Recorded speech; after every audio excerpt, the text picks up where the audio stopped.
blessed love and peace. Been a minute actually.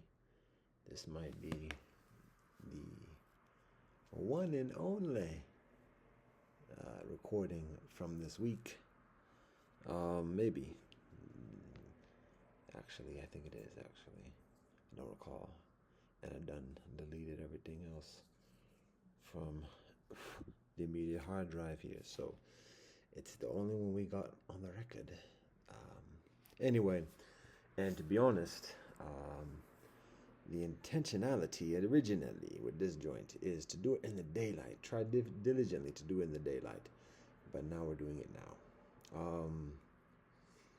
And what it is who we are. How about that? This is a description of it, like what we is, what we doing, what our story is. And it's a daylight type of conversation. It's a daylight type of reasoning. It's a daylight type of sharing. However, like I said, for whatever reason, we're doing it now. It's a window. It's an opportunity. It's been on the mind for a number of days. We've been in the process of observances, so we haven't been available to do it during preceding daylight times. There's approaching observances, and so don't know what our mindset or our availability may be in days ahead. So again, it's a window. So here we go. Comparatively coherent, comparatively awake. Got a wee bit of energy, even though it's an hour till midnight. So here it is. This is the story of us.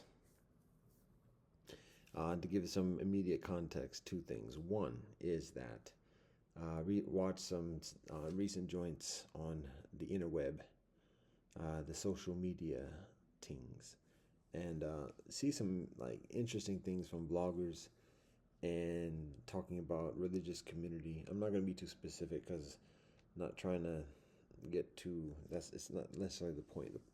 The basic joint is that it like these kinfolk communicate a lifestyle and like a community that is very different from convention, religious based, and having a uniform essentially, as is communicated. Everyone has such, generally speaking.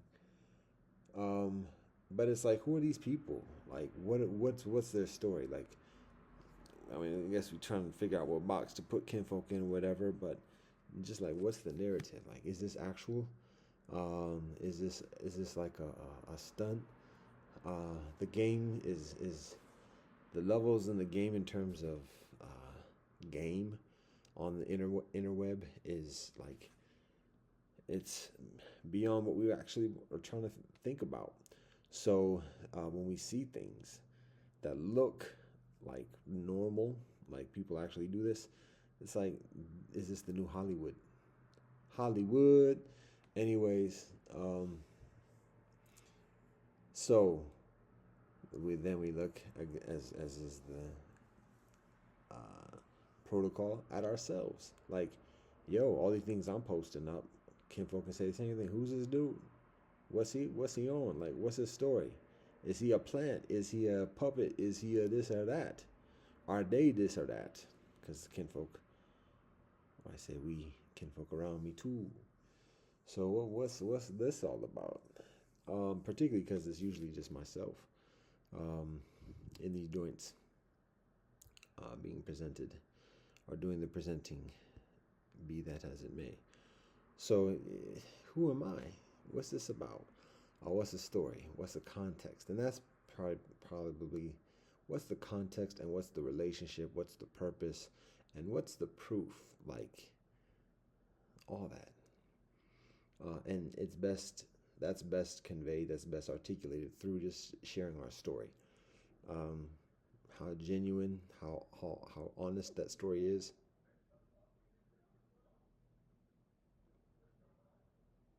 Interesting. It's been quiet for days, to be honest. Now we're getting pop off, and it's related to this. So we're being mindful of this.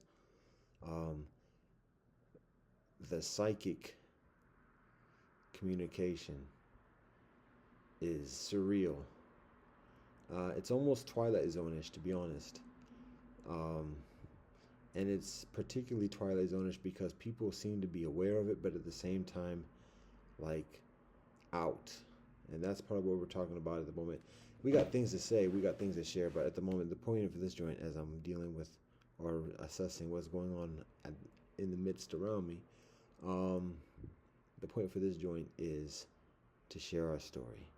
So we watch recent joints and asking, like, well, who are these cats? And then we say, well, people can say the same thing about us. So we share the story.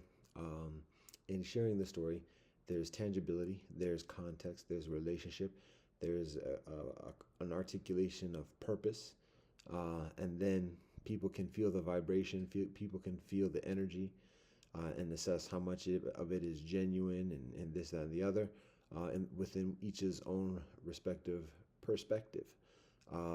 So we let the story speak for itself as it is. I'm getting these ums again. So that's the first thing. What precipitates this? That's what it is. Now the second thing is, like, what um, prolongs us doing it, or precludes us from doing it before, because we've done it numerous occasions through the years. I've done many posts talking about my personal history, my spiritual path. I've done many writings, autobiographical writings. Matter of fact, just like CV style. This is what I did. This is what I did. This is what I did. This is da da da da da. Spiritual awakening experience, anecdotes, and otherwise. So I write a lot, post it a lot, through the years, over the past 20 years since graduating from law school. And so it's like, yo, what else is there? Now, the organization of it, I mean, to be honest, it's over a series of different websites because of changes in the internet, posting on basically the freebie websites or whatever. It's still available, to my knowledge, on preceding sites on, what was that joint that Microsoft has? Wasn't Hotmail, that's the email, but the equivalent of the vlog thing, Blogspot.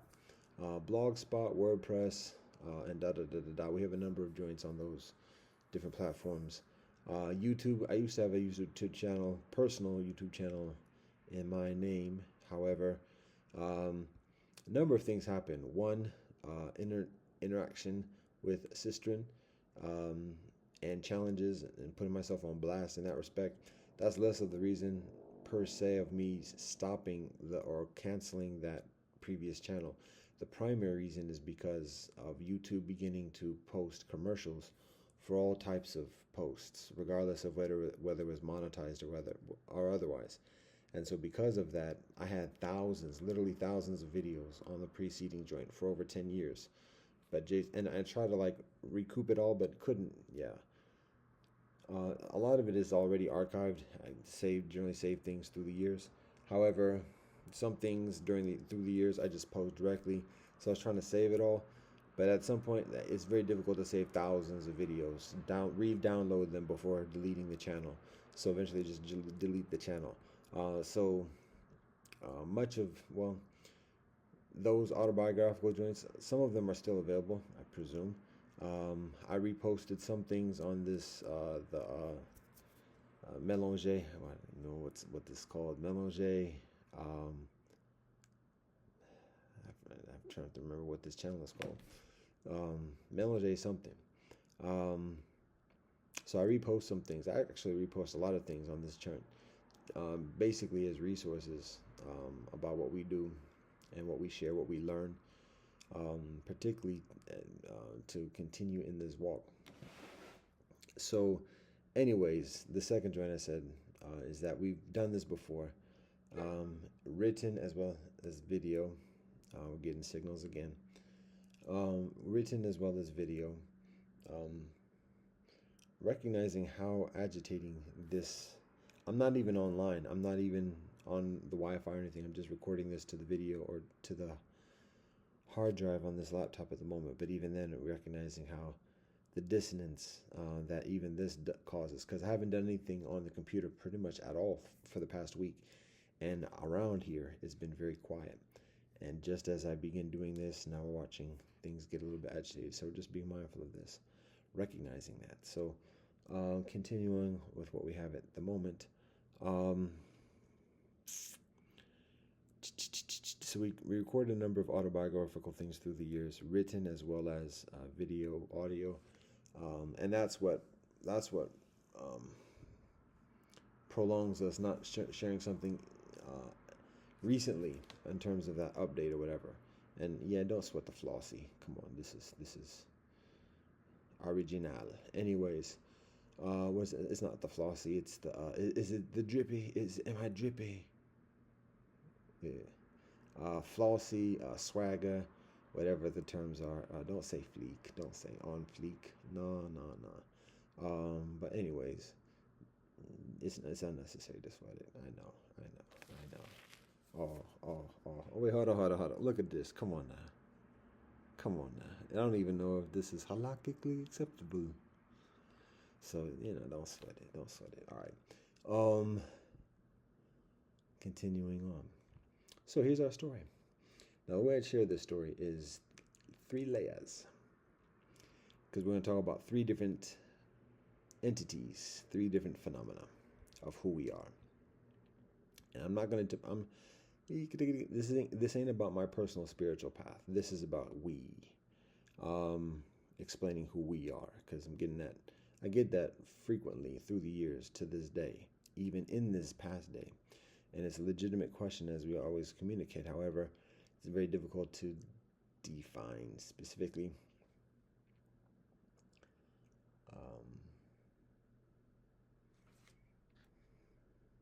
We're going to say a blessing for some water, because I can already say getting parched. Is this the whitest my teeth will ever look? Again, maybe. The cleanest my gums may ever look. Ooh. All right, maybe it's getting late. Let's say a blessing for water, and let's get on with the story.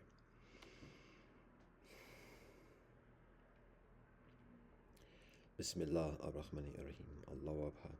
道可道非常道，名可名非常名。Já Rastafari. Deus nos te aqui essential santificado nome tu vaheguru salam. Baruch atah Elohim Eloheinu melech haolam shehekol nehiyah b'divaru. Amen. Kyrie eleison, sevamas tu savekatehe sabe sata bavantu sukitata. Fagabia. Aquaba upendo namanim. Fikiri nesalami. Chinta dam vermean libav me wumjaka. Ubuntu shubanda fakitka.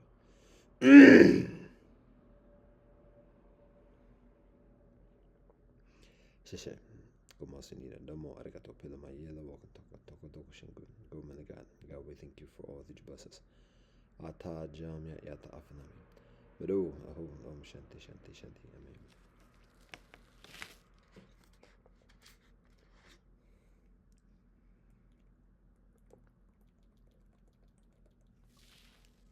All right. So, as I mentioned, 3 layers for the 3 different entities of who we are primarily. This is just part of it. Who we are is actually much greater than this. As we look at ourselves as circles, not even necessarily concentric circles, but extending circles of who we are. There's a core, and then there's further layers beyond the core. So I'm communicating some of those nearest layers of who we are, because ultimately we are one. We are the universe.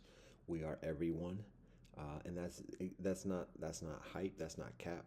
That's facts, and that's our mindset. That's our discipline. That's our allegiance. That's our trod. So ultimately, we is everybody. Ultimately, we is one. We is one. And then immediately before that, we is everybody. However, pragmatically, functionality, how about that one? In this world, in this society, there is a calling, there is a solicitation for further specification. And so this is what this is. Have we got enough pretext for this joint? All right, here we go. So we're going to have these 3 layers. The 3 layers are this. First is Rastafari. That's the largest entity in this we experience that we're speaking of at the moment. The next is Sangha Yosef. And then the third is Asona Ashram. Those are the 3 we's we talking about today at this moment, this evening.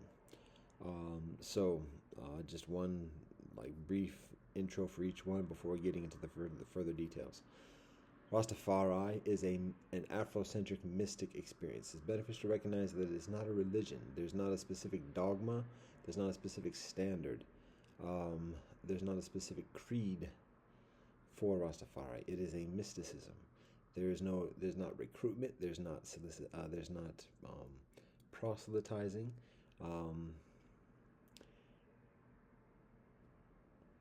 It is a mysticism.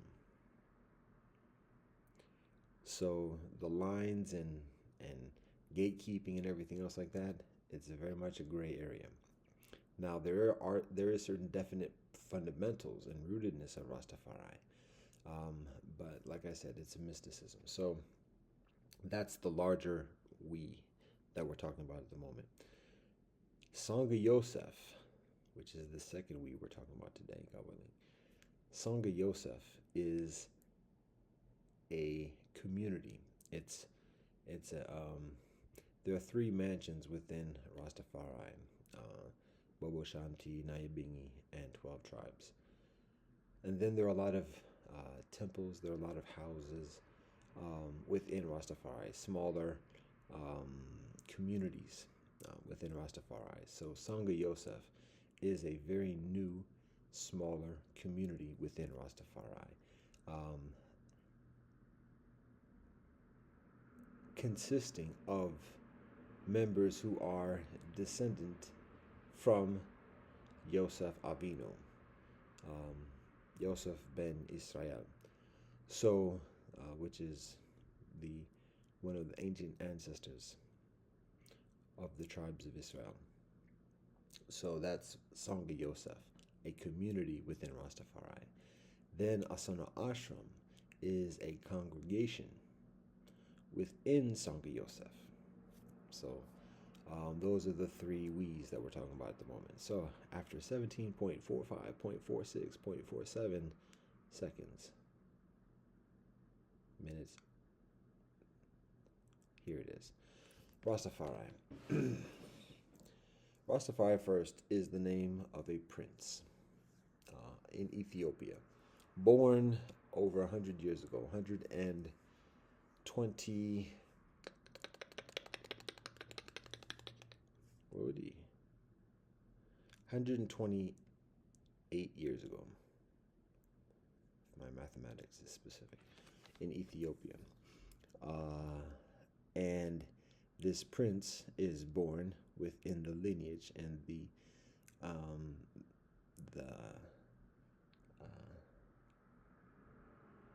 lineage of King David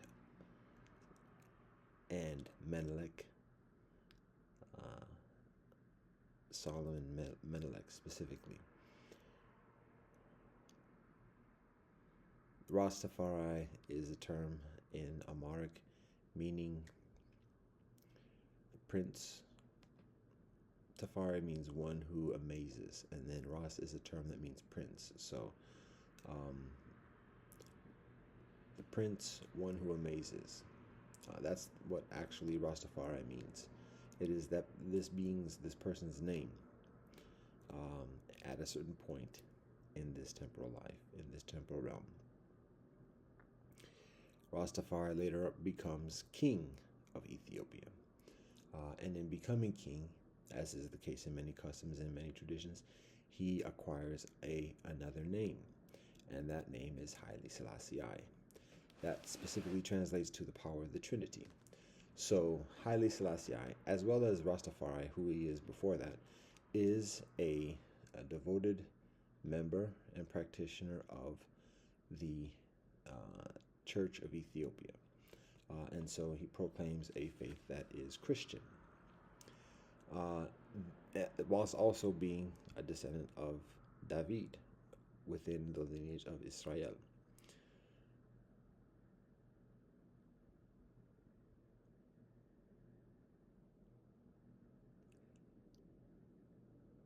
There's a lot that can be said about there's a lot to be said about His Majesty Haile Selassie and Her Majesty Waiza Armanan, King and Queen of Ethiopia. Uh, the point here, though, is rather than to get into the narrative of him specifically, it's supposed to focusing on the collective of people who self-refer to as Rastafari, as a spirituality, as this mystic spirituality. So that is the personage of Rastafari. Now, as king, there's an amazing, beautiful story. Um, Before he becomes king, before he's even born, and then when he's born, when he's a child, when he's a young man, when he becomes prince, when he becomes king, when he becomes exiled, when he returns, uh, when he continues to lead, and guides the establishment of the United Nations and the African Union, and further um, uh, anchors and main institutional mainstays of global society. Um,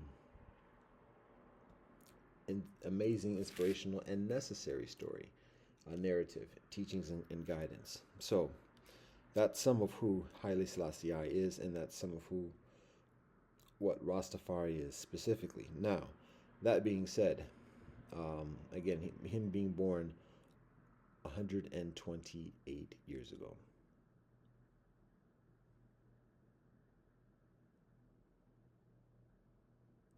Do the mathematics. What am I talking about?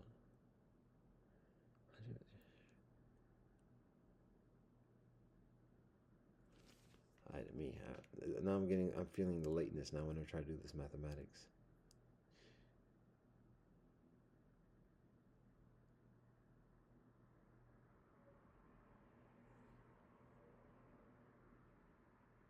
132 years ago. I'll just say over 100 years ago he's born. He becomes, and I'm trying to do the mathematics in the Ge'ez calendar. I'm trying to do the mathematics in the Christian Gregorian calendar, and then that's 1892 he is born in the Christian Gregorian calendar. That is, if I recall correctly, if I'm doing my mathematics correctly, that's 1892 in the Gregorian calendar, and that is 1875 in the Ge'ez calendar. If I'm going to say that's the approximation. So that's when he's born. He becomes 18. So he becomes king of Ethiopia in 1930 in the Christian Gregorian calendar. Um, so at the age of 38, thereabouts. So that's some of the temporal um, chronology of Rastafari. Now, during that time when Rastafari is emerging as prince and eventually king of Ethiopia, by the grace of the Most High, there is a prophetic leader within this Western Hemisphere amongst the African community. His name is Marcus Garvey. Marcus Garvey builds from the work before him of Booker T. Washington and other leaders of Frederick Douglass, and additionally, Marcus Garvey goes around, travels from Jamaica, where he's born, travels through the United States 100 years ago, over 100 years ago, teaching and preaching and sharing and inspiring a message of black liberation, particularly immediately on the heels of a formal slavery and very severe conditions for people of African ancestry in the Western Hemisphere.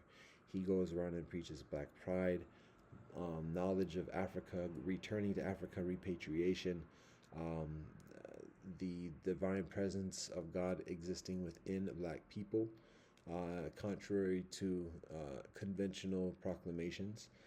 And so this is revolutionary 100 years ago. It's revolutionary today. But ironically, perhaps well, it's another story. I'm not getting into commentary. But that's some of who Marcus Garvey is over 100 years ago. Very powerful message, inspiring many to learn and study and become knowledgeable.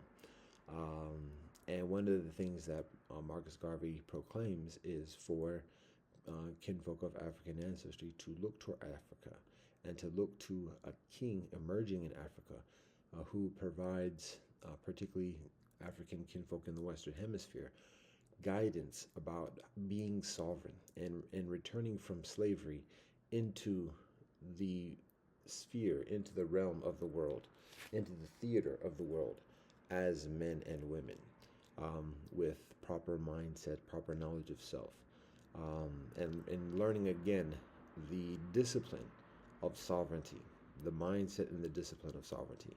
That's what Marcus Garvey proclaims over 100 years ago.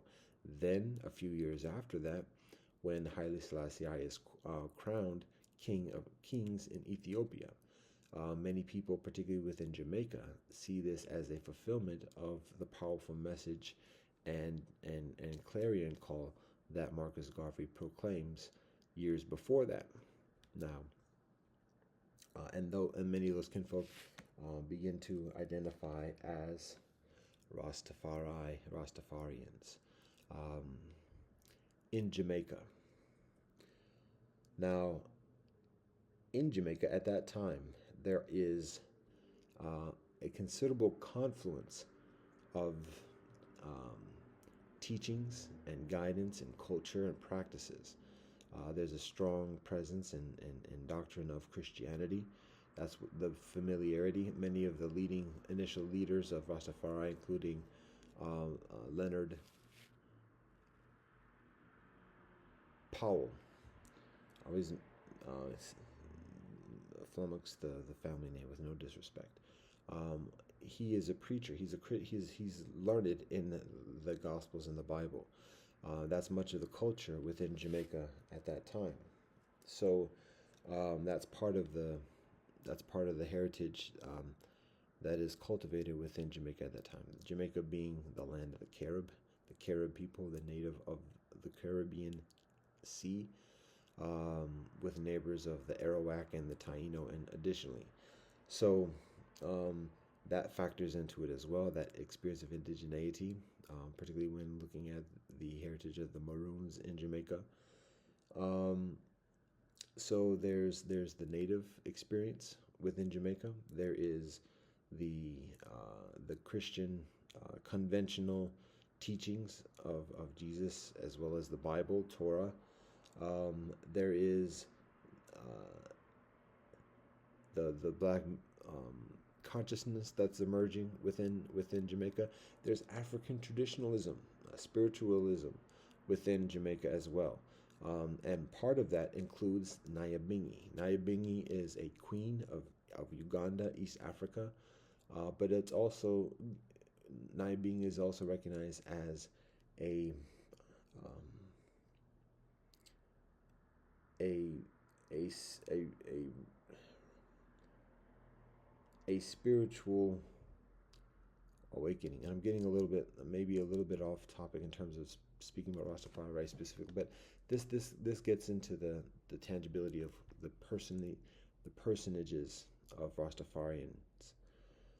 So Nyabingi is a rebellious spirit, not necessarily a rebellious spirit, but like a righteous, resilient spirit amidst the face of corruption and tyranny. And this righteous spirit is personified within a Queen Nyabingi, who guides kinfolk to stand against the approach of colonialism, European colonialism within East Africa. So that's Nyabingi. And that spirit of Nyabingi, many of those practitioners of the culture of resilience, and righteousness travel, migrate, and are taken to Jamaica. So that is infused within the culture of Jamaica and the consciousness of Jamaica. And in addition to that, there are kinfolk who arrive from India, um, even sadhus who arrive from India into Jamaica, particularly with the ganja. And additionally, and that culture of Puff Puff Pass, the cipher, and additionally, is infused with the Bible and resilience, righteousness, Afrocentricity, the native belonging within the islands, and additionally. And so these elements, spiritual and temporal, merge together into this awakening of Rastafari, so that people who are very moved, like very devoted to this spiritual awakening, who are learned in the teachings of Jesus and the Bible and the Gospels and the Torah, but who are dissatisfied with the institutional framework of Christianity, who are devoted towards honoring ancestors and identifying as kinsfolk who are of African ancestry, and who have um, knowledge and interaction with kinfolk from the Naibingi and that spirit experience from Africa, and then meet the kinfolk from India, and additionally, a lot of the kinfolk go into the bush and reason, talk with each other, study, leave society, like a lot of the prophetic leaders and apostles of all different type of religions, from Islam to Christianity to Judaism and further. That's what happens with Rastafari in Jamaica, in the Caribbean Sea. That's going into the bush, away from society, not making money, living in the simplicity of the wilderness, and living off the land, talking, reasoning, smoking herb, and becoming beacons towards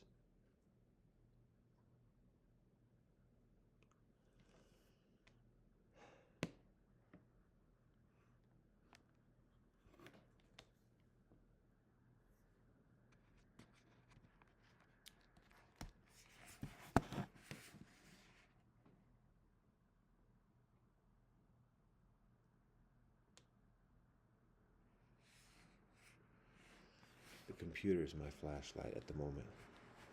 And when I hear that scratching, I don't know if that's inside or outside, because it could be the flying squirrels that are arriving, because it sounds the same thing. Anyways, the mice can be rather comfortable, for lack of a better word.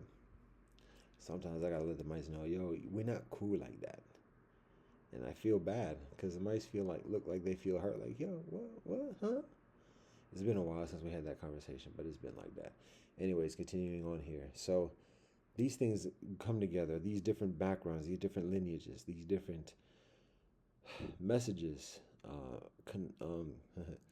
coalesce within Jamaica.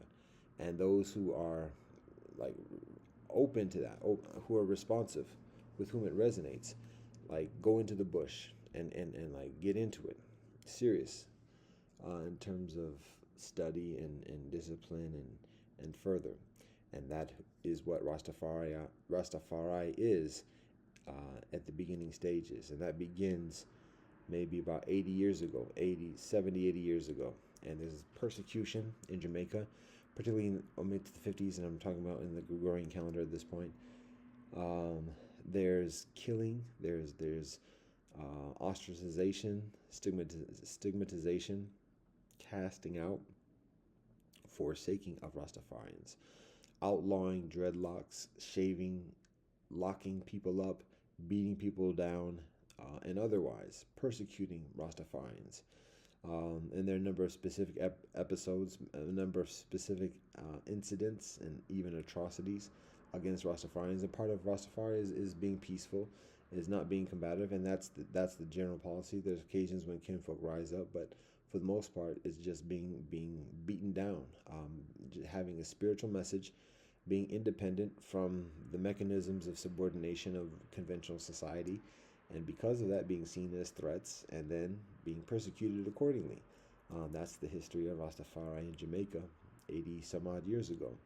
And there are a number of leaders who emerge amidst the persecution. There's a resiliency collectively. There are communities that build. Pinnacle Hill is one of these examples. And that this is where the three mansions are established. Naibingi is the most numerous and the most established. Bobo Shanti emerges sometime after the EABIC. The acronym is, I'm not going to fumble it at this moment.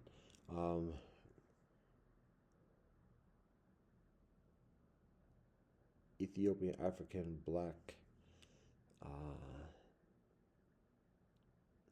I don't want to say the inaccurate thing, but church. So that's what the Bobo Shanti that organizes during that point, and then the youngest of the three big mansions within Rastafari is the 12 tribes that organizes around the 60s, and each one has its own characteristics, has its own. Some do have specific creeds. Some do have specific practices and requirements, and additionally, some have specific rosters about who is and who is not part of that specific mansion. But that's for that specific mansion. Each of the mansions is precluded from saying categorically who is a Rastafari outside. Um, so, and there are strong connections and cooperation between the mansions. There are disagreements and rivalries between the mansions. To this day, that's the nature of it. So, around the 60s, there are musicians, Bob Marley being one, a very prominent one. But even amidst Bob Marley and after Bob Marley, ones like Burning Spear and additionally become increasingly popular. Spread the message of Rastafari, normalize the experience and the teachings of Rastafari. His Majesty Haile Selassie actually visits Jamaica during that time in the 60s, and that's a story in and of itself. There's an established relationship between Haile Selassie and Rastafari, Ethiopia and Rastafari. Haile Selassie establishes an area of land within Ethiopia specifically for Rastafari kinfolk to inhabit, to live, and that is Shashamani in Israel. Shashamani in Ethiopia. So, there's an evolution. Rastafari becomes increasingly normalized. There's still stigmatization. It's interesting to observe how much Rastafari is excluded from standard interfaith circles and events and conferences worldwide. Parliament of the World's Religions, World Congress of Faiths, the major interfaith organizations of which I'm involved for many years. It's been a minute since Too Tough, but United Religions Initiative and all the major interfaith organizations. Extreme. I don't even know if there's any representation or involvement or even acknowledgement of Rastafari. And to give a sense of numbers, there's easily over 1 million kinfolk around the world who are Rastafari. And Rastafari communities exist obviously significantly within Jamaica and the Caribbean area, the islands of the Caribbean, the coasts of the Caribbean, particularly. There are Rastafari communities in many of the big cities in the United States, from the East Coast to the West Coast and the Midwest, here in Ohio, Cleveland, Columbus, the capital. I was going to say Columbus, too tough, but Cincinnati as well. There are Rastafari communities in Africa, Ghana, particularly Kenya, South Africa. Strong. There are, and those are just some. There's further communities in additional countries and regions of Africa. There are Rastafari communities in Jamaica, Japan, India. I'm gonna roll with that one. Um, Chile, Brazil, the land of the Guarani, the land of the Aymara, the land of the Inca. So um, there's Rastafari communities strong in Europe, the United Kingdom, Britain, uh, Deutschland, and additionally. So Rastafari is around the world. Rastafari is large in numbers as a world religion, and Rastafari still has yet to be properly uh, uh, acknowledged at the world table within particularly the interfaith organization. So I'm not getting into commentary at this point. This is just who and what Rastafari is. So again, um, Rastafari doesn't have a specific politics. Rastafari stays away from um, conventional politics.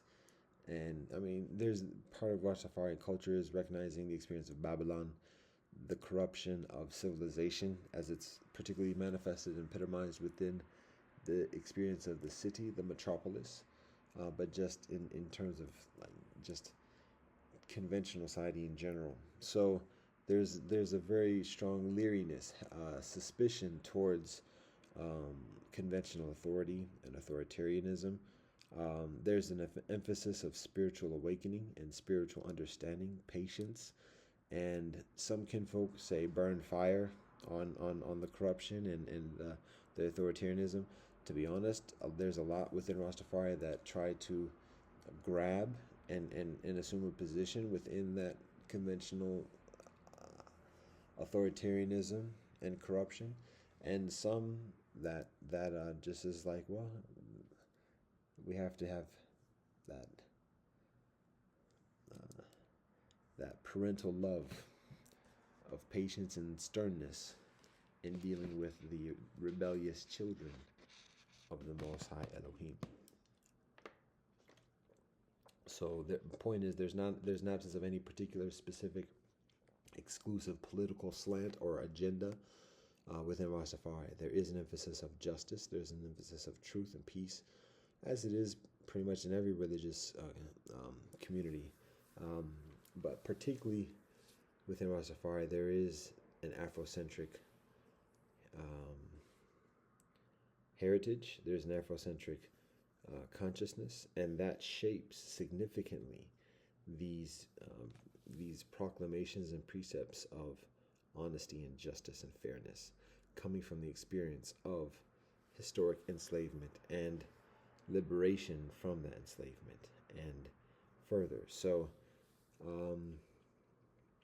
that's something that distinguishes Rastafari amongst the world religions, because many of the world religions have a tendency of acquiescing to uh, temporal biases within conventional authority that abrogate the basic foundational teachings within their respective traditions. So, anyway, that's some of what Rastafari is. It's a community. It's Afrocentric mysticism. It's not a monolith.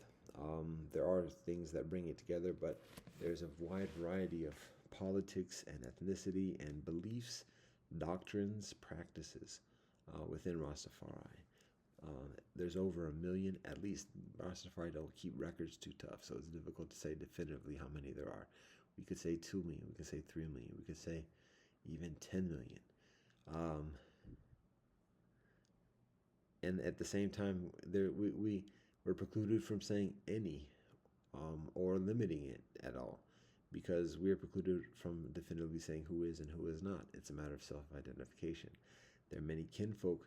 Everyone who buys a Bob Marley album may feel like Rastafari during that 60 minutes of listening to those songs.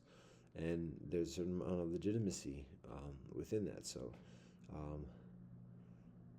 many people are influenced by Rastafari. Many people have empathies and identifications with Rastafari around the world, without even speaking English. So, anyways, that's some of who and what Rastafari is. Many communities around the world, it's Afrocentric, but they're Latino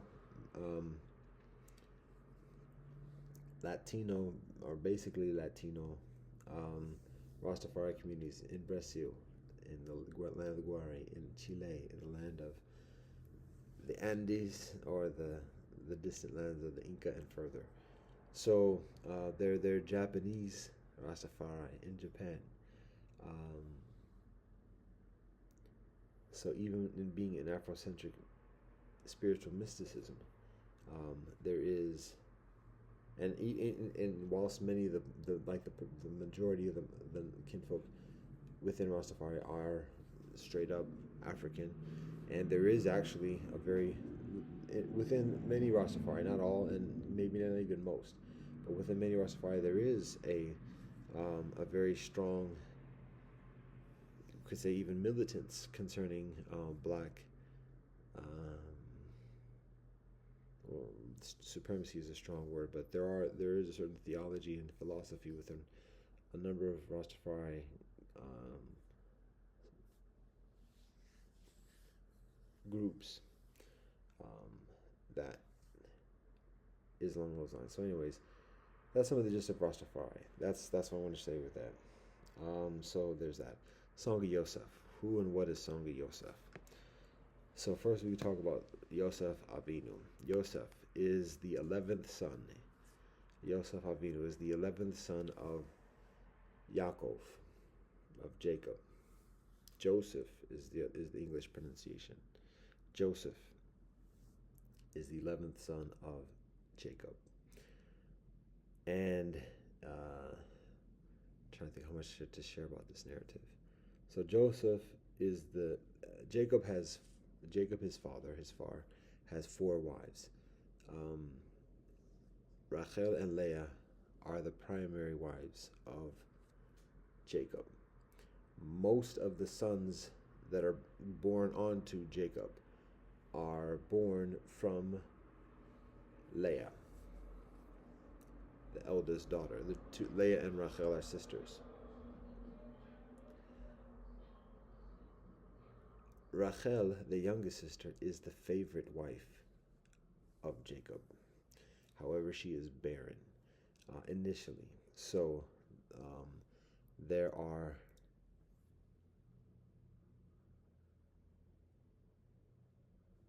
six sons that are born onto Leah.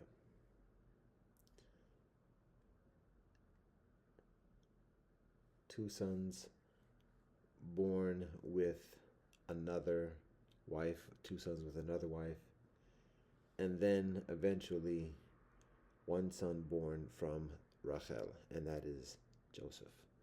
And because it is the first son from his favorite wife, Joseph becomes the favorite son of Jacob.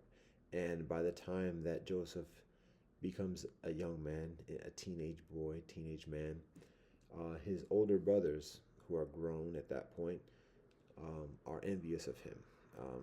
So there's a very involved narrative concerning who Joseph is, what happens to him. But basically, he's betrayed by his brothers. Initially, the intention is to kill him, but then he's sold into slavery. He's sold off to go to a distant land, a nearby distant land, and becomes a slave. But in becoming a slave, he always has a faith in God, and he always does his best to serve the people to whom he is brought. So in each case, he does his best, and people see him and celebrate him to the point where he becomes the number two man in Egypt. And in becoming the number two man, he receives information. He receives a message about an approaching famine. And so he's given the task of preparing Egypt for that famine.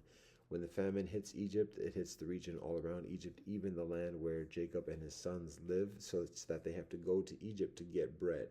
When they do that, eventually they reunite with Yosef, and they actually move to Mitzrayim, to Egypt, to live with Yosef and under the hosting of Pharaoh. the Pharaoh of Egypt. And so that's basically the narrative of Yosef Avinu. But much of the point of it is how he is faithful amidst all the trials and tribulations, the severe betrayal from his own family, to the point of understanding that it all happens because that is the will of the Most High Elohim. And that is who we are. That is who we are derived from.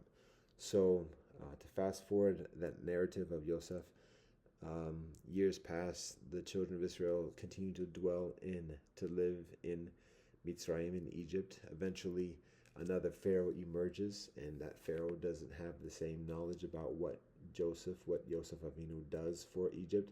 And because of that, just sees all these Hebrews, all these children of Israel living in Egypt, and how flourishing the community of the children of Israel are, and perceives it as a threat, because the concern is at any point the children of Israel can align with foreigners or align with enemies, and significantly hurt the Egyptian sovereignty.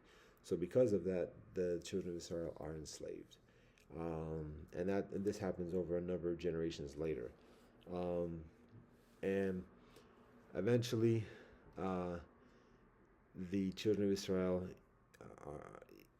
leave Egypt. That's the narrative of Moshe Rabbeinu and the Exodus, and settle within the promised land, Eretz Israel. In settling in the promised land of Eretz Israel, each tribe is the descendants of each of the sons, respectively. So, ultimately, eventually, Yaakov Avinu has 12 sons. Another son is born from Rachel, and his name is Benjamin. So in all, there are 12 sons, and each of the 12 sons become 12 tribes after a number of generations. And those 12 tribes, when entering into the promised land, Eretz Israel, each of those 12 tribes has a region to dwell in as a tribal nation distinctively within Eretz Israel. Eventually, after, again, many generations later, there becomes a split amongst all of the tribes of Israel, and it becomes a division of two. On one hand, it is Yehuda, the descendants of Yehuda, Judah, and then the additional tribes, essentially, including the descendants of Yosef, and actually led by the descendants of Yosef. And so that's, again, the rivalry continues even after generations. So eventually there is the dispersion. Many of the children of Israel leave and become what are referred to as the lost tribes. And that includes the tribe of Yosef. The two tribes that are not considered the lost tribes, historically speaking, are the descendants of Yehuda and Judah, who are known as Jews. And then another tribe is the tribe of Levi, who are known as the Levites, the priests amongst the children of Israel, and their specific tasks appointed to the Levim and the Kohanim. The Kohanim are the descendants of Aaron, who is the elder brother of Moshe Rabbeinu. So there is an ongoing significant relationship between those tribes, specifically the tribe of Yehuda, the tribe of Levi, and the tribe of Yosef Avinu. And in that relationship, in that essential rivalry, there is vying for influence, temporal influence, in this life. So, all that being said, Sangha Yosef, who we are descendants of Yosef Avinu. Now, that proclamation is something that is, one way of describing it is next level, because amidst the tribe of Yehuda, amidst kinfolk who are known as Jews, descendants of Yehuda, there is a temporal lineage that continues through the ages. So people's family heritage, family lineages, and additionally, there are formal um, mechanics that account for these lineages um, through names, through narratives, through books, recordings, um, through rites of passage, and additionally, there is less of that immediate availability of credentials and affirmation in a temporal sense for other descendants from the other tribes, initially because those tribes are dispersed um, thousands of years ago. So, to proclaim descendancy of any of the other tribes of Israel is a rather precarious endeavor because there's a significant amount of scrutiny concerning it, because it's not just a matter of saying, oh, yeah, I'm this, because very different from Rastafari, there are extreme rules about what to do, what people can do, what people have to do, the mitzvot, the 613 mitzvot, 613 mitzvot within Israel. And so there are high criteria, there are high standards, there's high discipline, there are high requirements to be acknowledged and supported as a descendant of Israel. And so the tribes, those identifying within the tribe of Yehuda, have credentials that bespeak of that lineage of abiding by those protocols. So for anyone else coming from another experience proclaiming affiliation of such, there's a high level of scrutiny and suspicion, and the requirement of showing somehow, some way, um, the credentials within those proclamations. So that is who we are. That's what we do with Song of Yosef. Everything that I just said being said, there's also beyond the earthly credentials of proofs and otherwise, there's also the recognition of spiritual awakening, of spiritual communication, and guidance. So it is significantly within that um, awareness that we communicate being descendants of Yosef Avinu. It is not something we make up, or it's not imagination or conjuring of imagination. It's not faking the funk. Um, it is legitimate, it is temporal, it is actual. So, anyways, as descendants of Yosef Avinu, and as also descendants of Africa, the Middle Passage, and descendants of the spiritual awakening of Rastafari.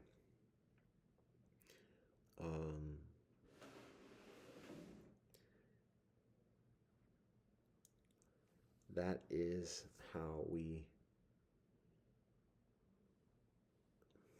Oh, that is how we organize with that consciousness. And to be honest, I am falling asleep whilst I'm talking again. We're getting into that zone. It's past midnight now. So I am falling asleep whilst I talk with my eyes closed. You see that. Song of Yosef, that's who we are. We organize accordingly, and we're organizing in this generation with that consciousness. I'm generally coherent of what I was just saying, and it's generally accurate. It might be a little bit wordy, but even then, it's generally accurate as I recall, because I can hear myself talking. I can hear myself. I'm sleeping, but I can hear myself as I'm talking, and it seems to be accurate. So I'm going to continue going with it. I am awake now, at the moment. So,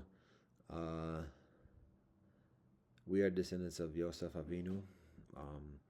How we know this, and additionally, for those who are looking for scientific proofs, and additionally, that's a different conversation.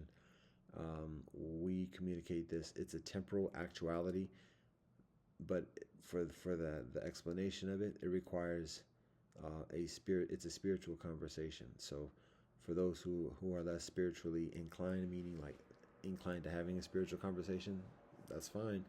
but that's where we provide the explanation, because otherwise there's just too much um, inaccurate scrutiny and suspicion. It's ignorant suspicion, and that's not meant in a derogatory, disrespectful way. It's just facts. It's like judges. If a judge is trying to make a decision about a court case about like um, something that the judge has no knowledge about, it's like the judge doesn't have much business making that decision if the judge doesn't know what the nature is of the dispute. Um, so, anyways, I'm not going to give an example about that. I'm just going to describe it as that. So that's how it applies towards our proclamation of being descendants of Yosef Avinu.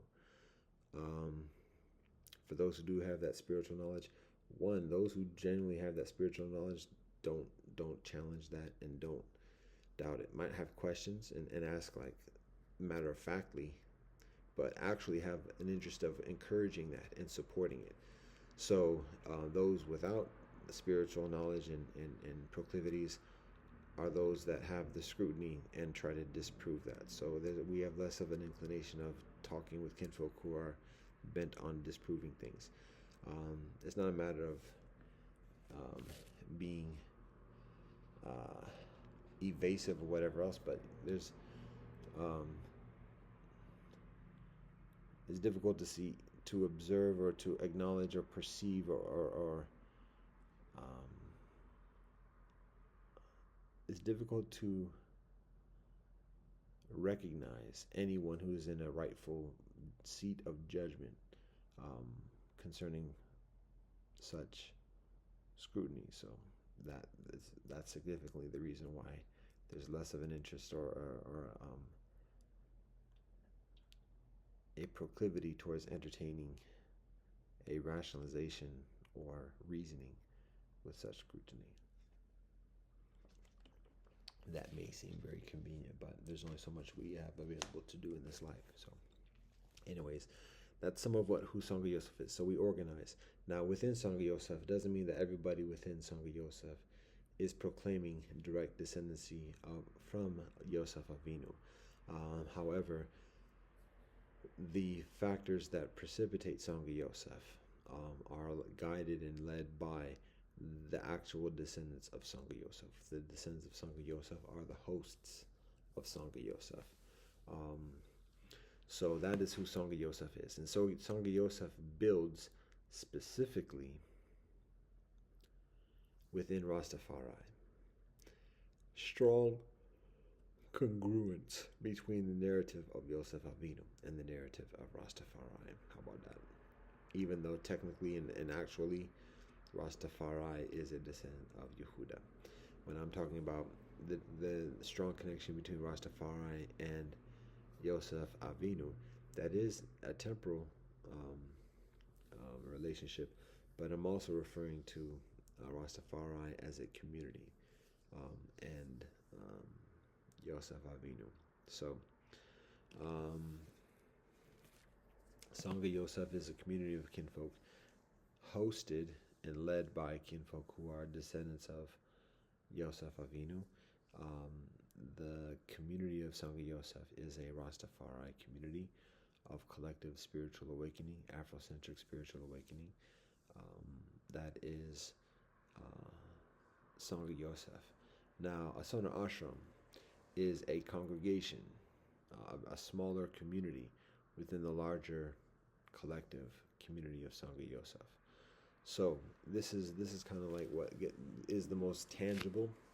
This is what is the most immediate to my personal experience, and this is what many people might perceive as further plausible or seeable or recognizable or otherwise. So, again, just to describe specifically, to define Sangha Yosef, to define Asona Ashram. Asona Ashram is a congregation. It is a congregation of spirituality that is housed within Sangha Yosef, which is a Rastafari collective, a Rastafari spiritual community. So, again, those are the mechanics and those are the circles. So, Asana Ashram Asona Ashram is a smaller circle. Sangha Yosef is the larger circle that that Asona Ashram exists within, and then Rastafari is a bigger circle that Sangha Yosef exists within. That's the generality. The actuality is that the circle of Sangha Yosef even exists beyond Rastafari. There are kinfolk who are affiliated with Sangha Yosef that are not within Rastafari. So that's the actuality. And then there are kinfolk who are involved with Asona Ashram who are not in Rastafari or Sangha Yosef. So again, that's where it's difficult to like make these clear-cut definitions of who we are. However, that being said, the general realm of Asona Ashram exists within Sangha Yosef, and the general realm of Sangha Yosef exists within Rastafari. So, returning to Asona Ashram. Asona Ashram is a distinct spiritual community, a congregation. And it begins, Asona Ashram begins nearly 30 years ago, like tangibly, like legitimately. Sangha Yosef begins as a multicultural initiative amongst numerous kinfolk from different ethnic and religious backgrounds and heritages. And the purpose of Asona, it's referred to initially just as Asona or even Asona Inc. as a nonprofit think tank. The purpose of Asona Ashram initially is building bridges between different ethnic communities, building discussion and cooperation between different ethnic communities. And the nature of Asona evolves through the years. When there is insufficient conventional support for Asona Ashram after the first few years, then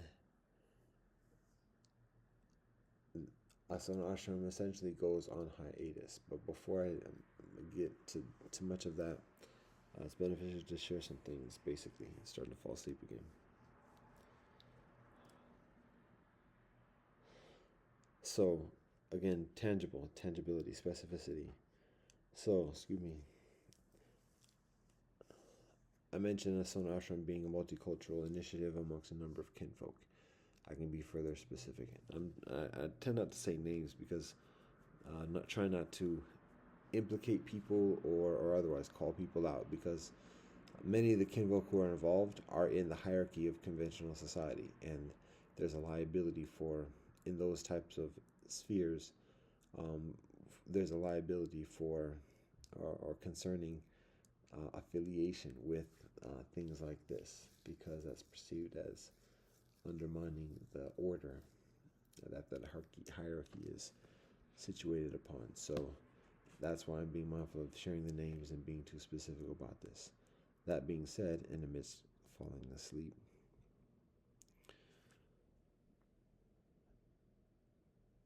Asona Ashram begins even when I'm in high school here in the Heights, and learning about racism, learning about like the institutional struggles, and listening to our community here make solicitations about how to help, what to do.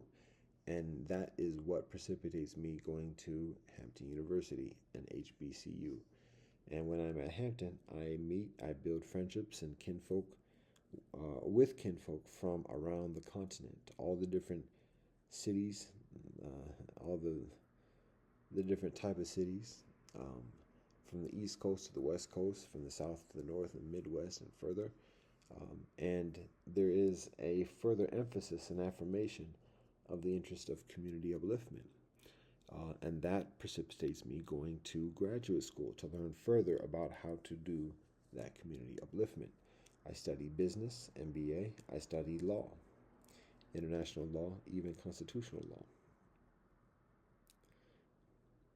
when I'm in law school, with the purpose of community upliftment. When I go through this process of conventional schooling, I travel a number of places. I study on a number of continents. England is one of these, and Nwasaland, the land of the Xhosa people, Xhosa people, Cape Town, South Africa is another place where I study. And when I'm in these locations through different years, um, I learn about the world system. I learn about cultures from around the world. I meet kinfolk from all around the world. And that significantly shapes the development of Asona Ashram, Asona at that time. When I finish my studies in business, MBA, business school, I work for Amnesty International, and I learn about the human rights issues and advocacy in the movement during that period, during the 90s, the late 90s, early 2000s when I'm in law school.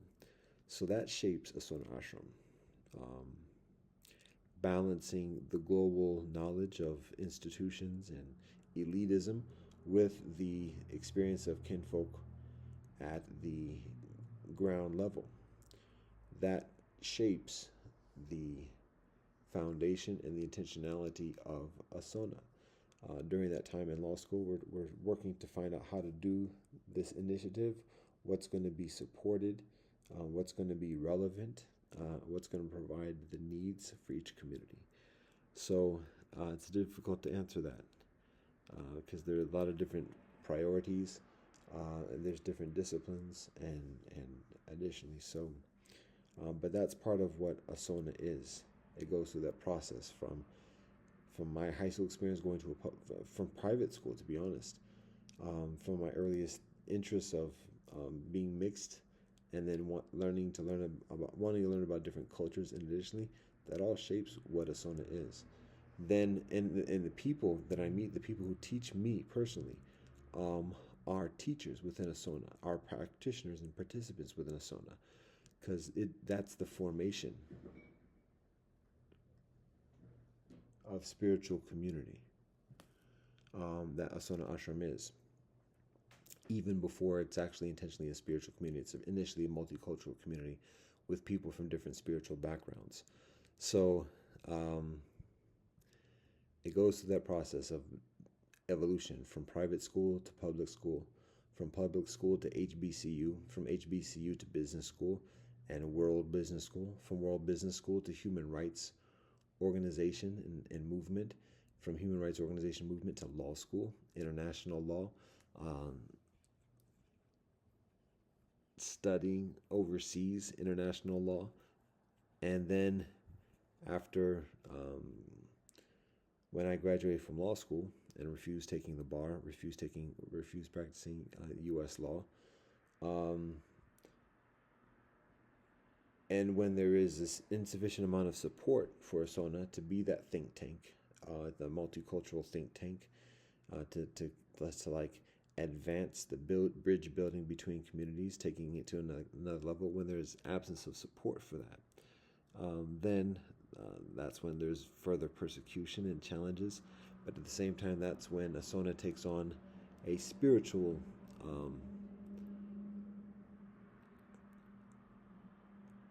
quality. And that spiritual quality, let's see, that have to be specific. Okay. That spiritual quality is increasingly and genuinely interfaith and shares itself as interfaith.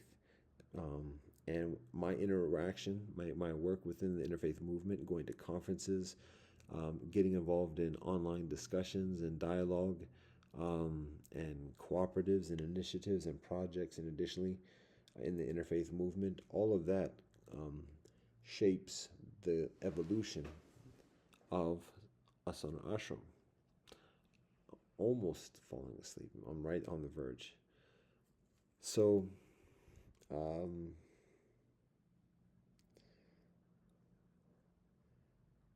everybody who's in these conversations, everybody who's talking, everybody who's giving guidance, everybody who's learning, everybody who's supporting is part of Asana Ashram. There are specific people who sign up and communicate, or people who sign up and get involved in the leadership of Asana during that time, with the intention of forming it into a proper, conventional, proper organization. However, again, without the material support, it goes on hiatus. Each of the members and leaders go on to do different things. within different fields of endeavor. So Asona gets put on hiatus for a number of years. After a while, there's a reboot. Initially, the reboot is within the name of the Interfaith Settlement, and then later the Interfaith Settlement Foundation.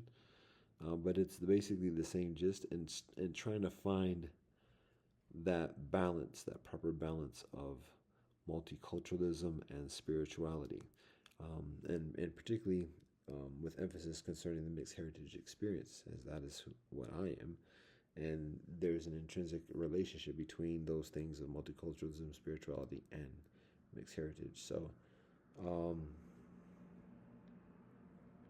that is what the nature of Asona Ashram becomes, even being called ashram. And offering studies, offering guidance within the different traditions, building bridges with the different communities, diplomatic relations, and further with the different communities internationally. That is what Asona Ashram is. Being supported, receiving material support, and many other forms of support from kinfolk from many other communities. Some who are further interested and involved in Asona Ashram as a primary spiritual guidance, and others who support Asona Ashram and have an involvement from a distance, whilst maintaining other affiliations and allegiances with other religious communities. So that's the nature of Asona Ashram for over a decade. When I leave shul over 10 years ago, in a benign way, without malice, this is just what it is. Then there's further emphasis of Asona Ashram as spiritual community, and my involvement and contribution and work within Asona Ashram as spiritual community accordingly. So eventually, in recent years, with the further involvement and relationship with Rastafari specifically, and the establishment of Sangha Yosef as an entity within Rastafari, Asona Ashram assumes that role of spiritual community within Sangha Yosef, particularly because of my involvement within both, and so that's some of the gist about who Sangha Yosef is, who Rastafari is, and who Asona Ashram is.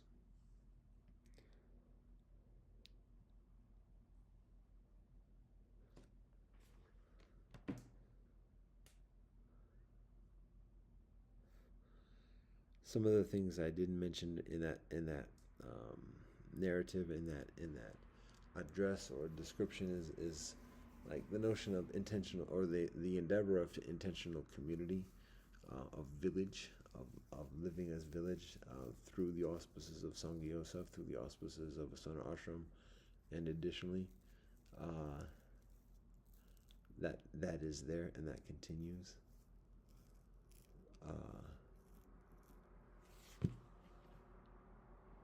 So I'm observing that I'm starting to fall asleep further frequently and continually, so it might be beneficial to wrap up at this moment. It's midnight, so that would be decent. Like I said, to begin with, this is a daylight conversation, and at this point, the night might be making it further prolonged than what it actually should be.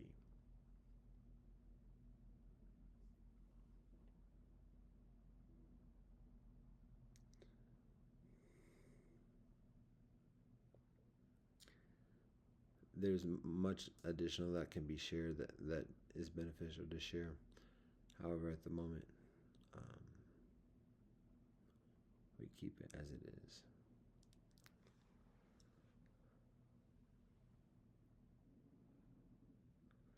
So with that communicated, we say all thanks and praise the Most High Elohim. Blessed love and peace in Rastafari.